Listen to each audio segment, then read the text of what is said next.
The Kathleen Spracklin Podcast. I am a woman on a mission to gather a cadre of writers, thinkers, and teachers who are transforming the world, one character at a time. But right now I'm teaching Zettelkasten, and we are partway through an amazing series on Adler, How to Read a Book. If you don't have this book in your library, you probably aren't all that serious about reading.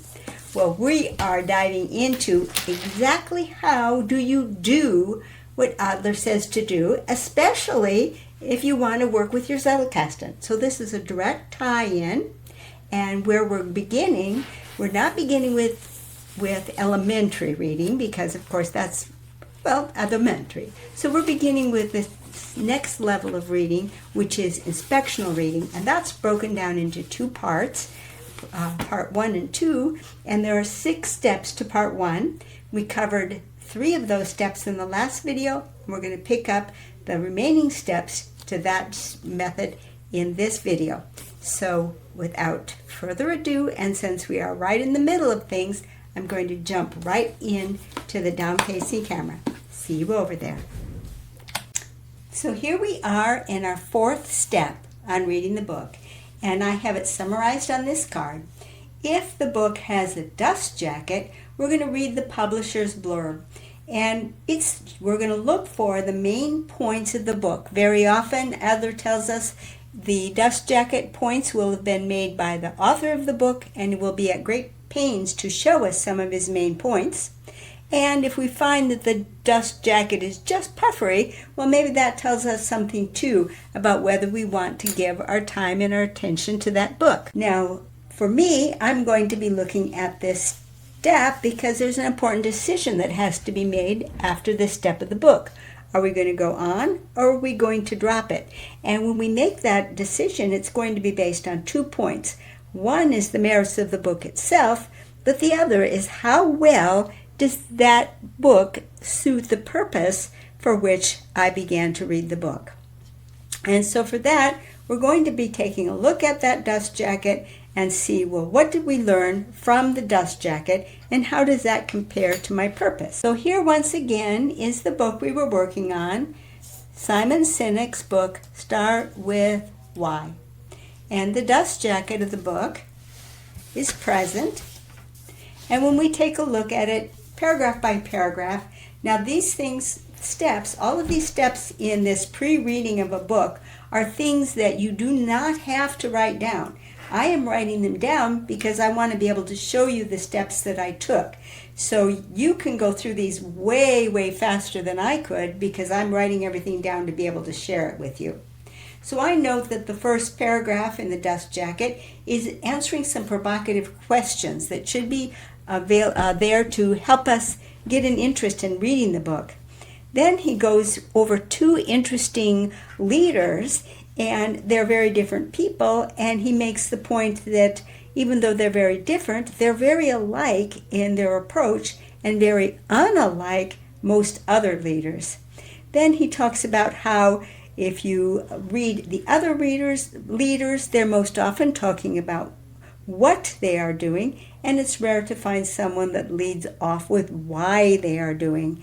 And the why questions are the ones that are going to be very important. He says in many organizations, anyone can tell you what the organization is doing, but almost no one can tell you why it's doing. Then he concludes with, for whom is this valuable? That continues over in the continuation of the dust jacket in the back. And here we learn that Simon Sinek says that it's for big business, small business, nonprofits, and politics. In fact, he says it has a very wide value to many, many people. Basically, it's for anyone by the time he's done concluding it. Then the dust jacket continues with information about Simon Sinek and why should we consider him a trusted source. And it concludes with 2 interesting websites. One is for the book itself and the other for Simon's blog at simonsinek.com. The dust jacket ends at the back cover where, as typical, there are a number of testimonials. One of the testimonials really caught my interest, And I picked up 2 quotes out of that one testimonial. The first one was that the book fanned the flames inside of me. Woo, that gets me ready to read it. And also it went on to say, this book can lead you to levels of excellence you never considered attainable. Wow, this quote really gets me moving because it tells me why I might want to read the book. Of the 5 testimonials on the back of the book, it's rather interesting because 4 of the testimonials deal with what the book will tell you, and only 1 deals with the why of reading the book. I thought that was a little interesting in the light of how much Sinek emphasizes the importance of why over what. So having perused the dust jacket, the question is now the time to just say, are we going to go forward or are we going to dump this book?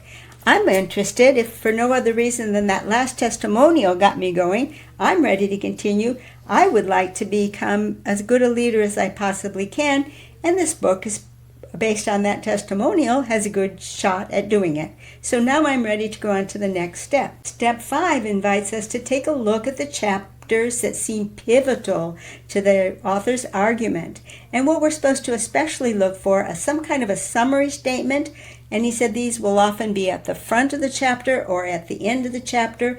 And if the author provides those, to read them very, very carefully.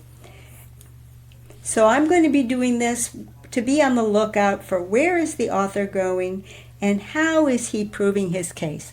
I'm thinking that those are going to be the 2 things that I'm going to want to find by diving into reading the very beginning and the very end of what appear to me to be the pivotal chapters. So which are the pivotal chapters?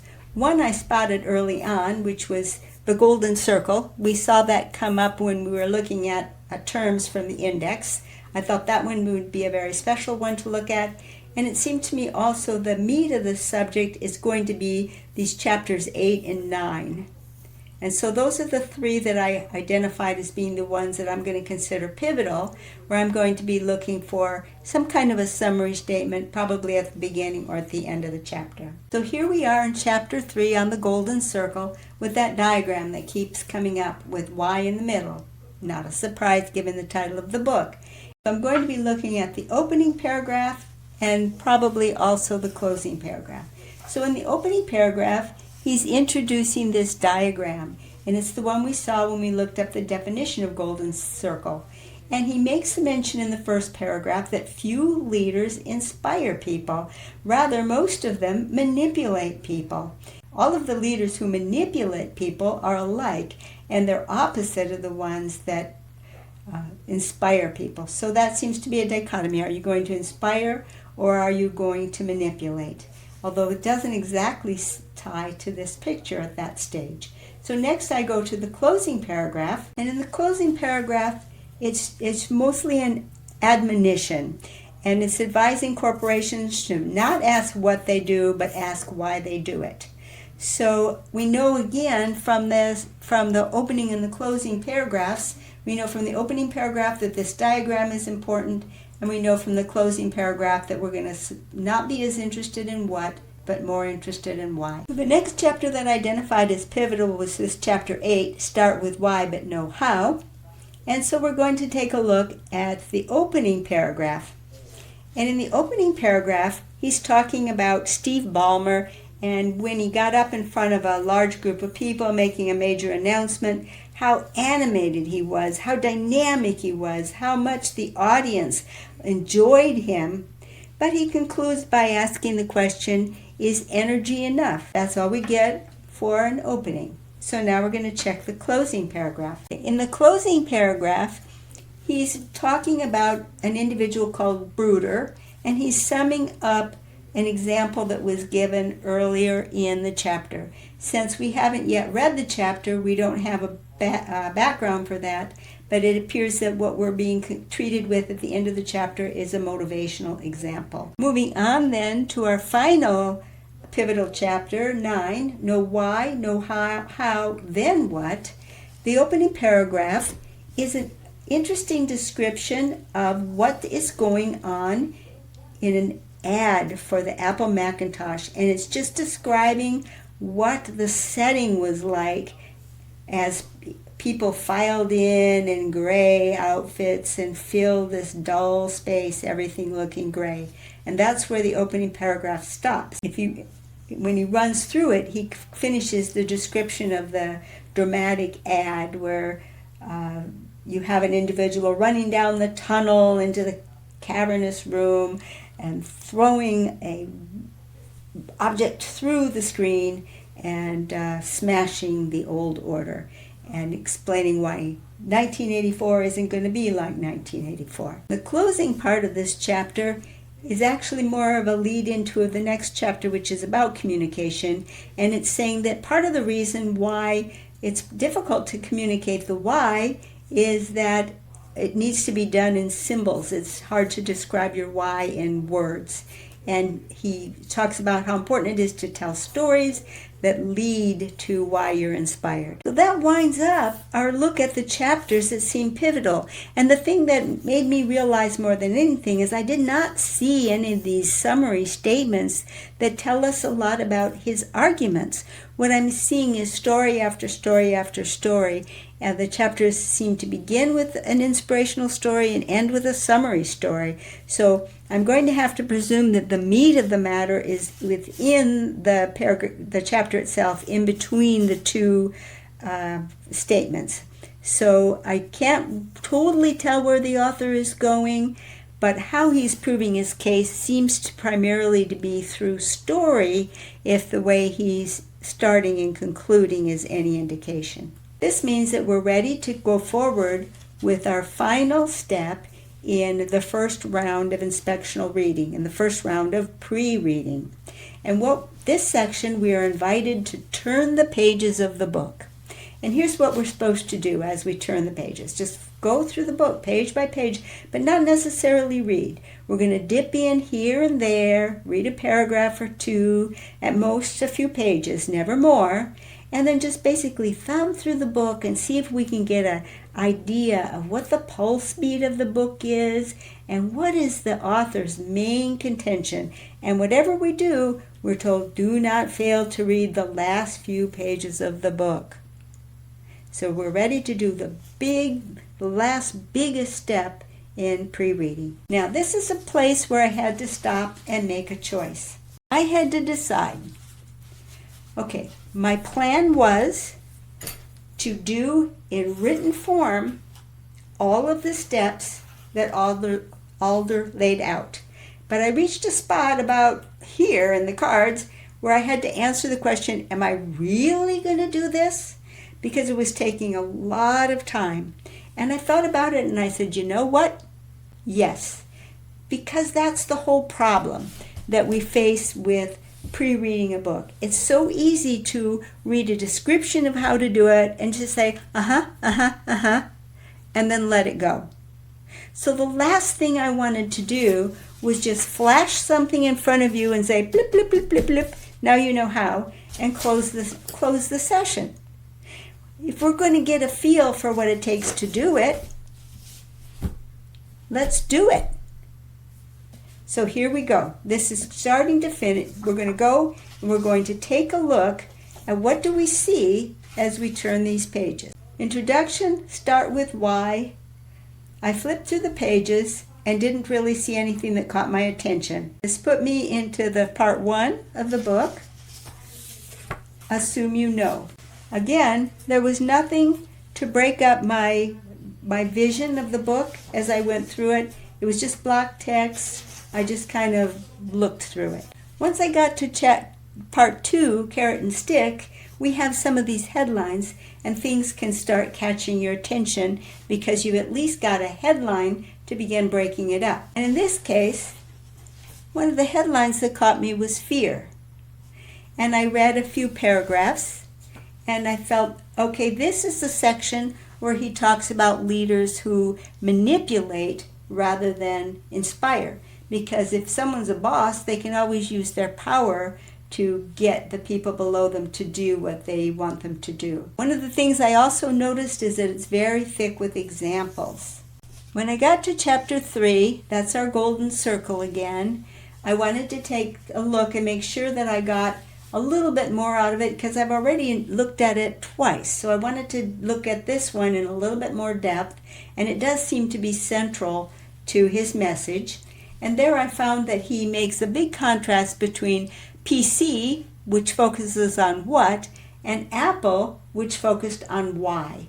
And so here I read the last 2 pages of this chapter and came away with the information that he feels that having a focus on why is the only way to be successful, and it's absolutely the only way to lasting success for a company.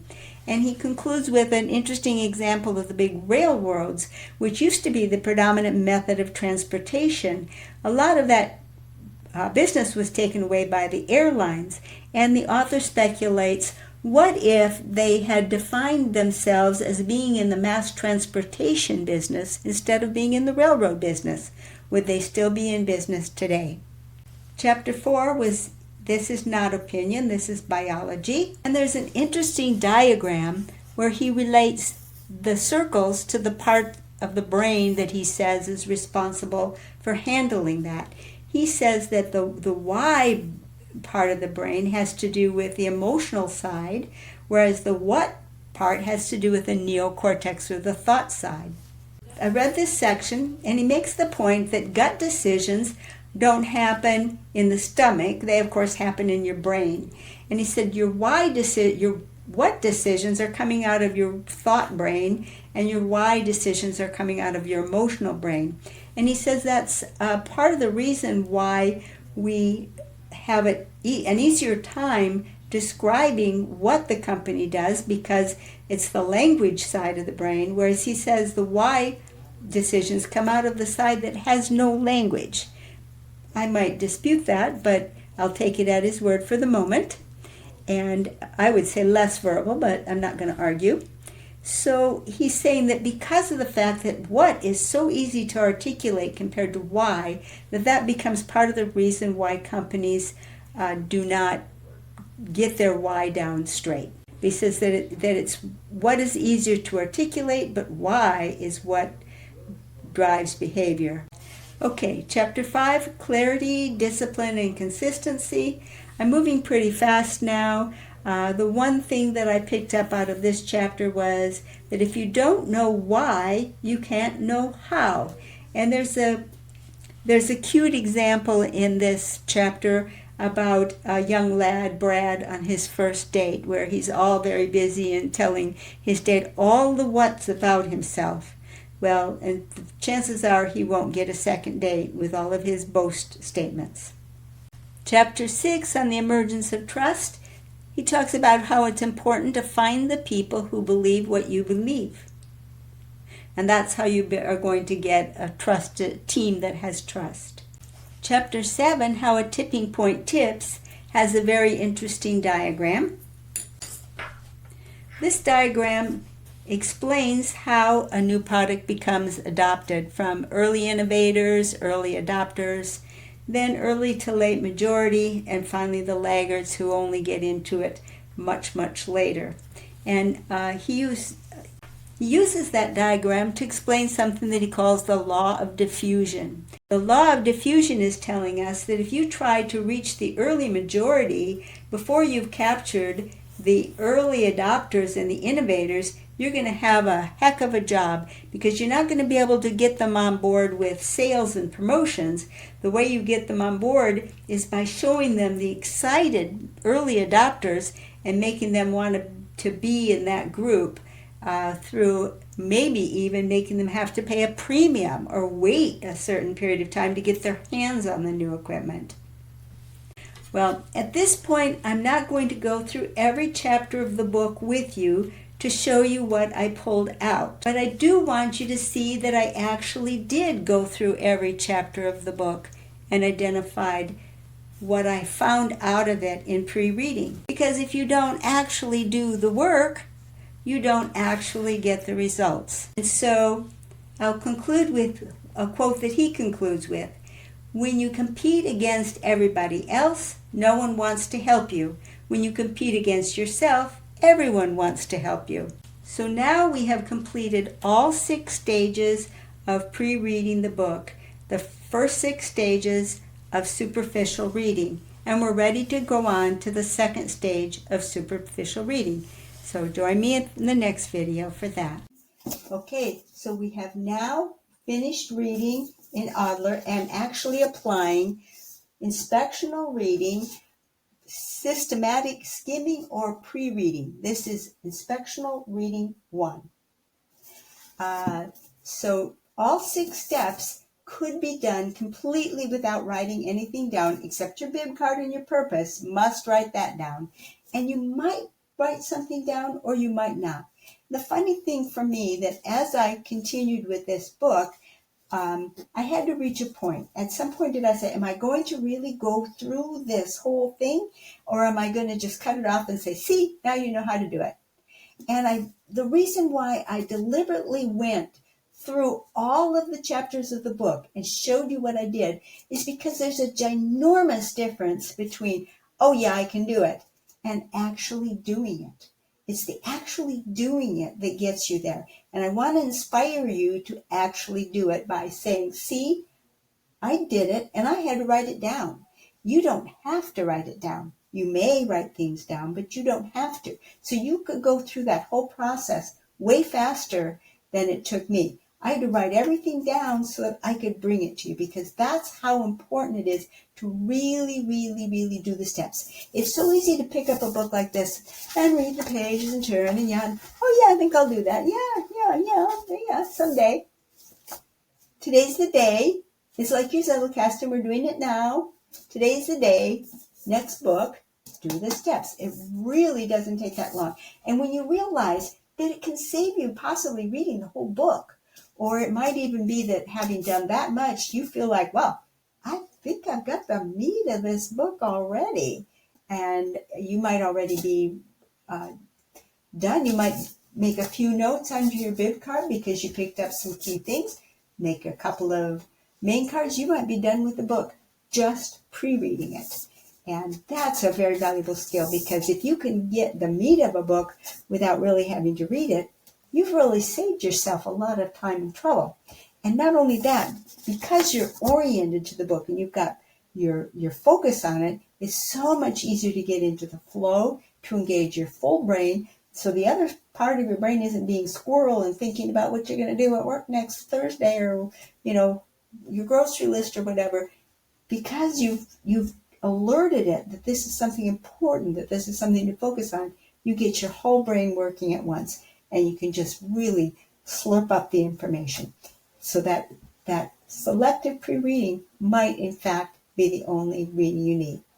Thank you, and we're going to continue with the next part of it.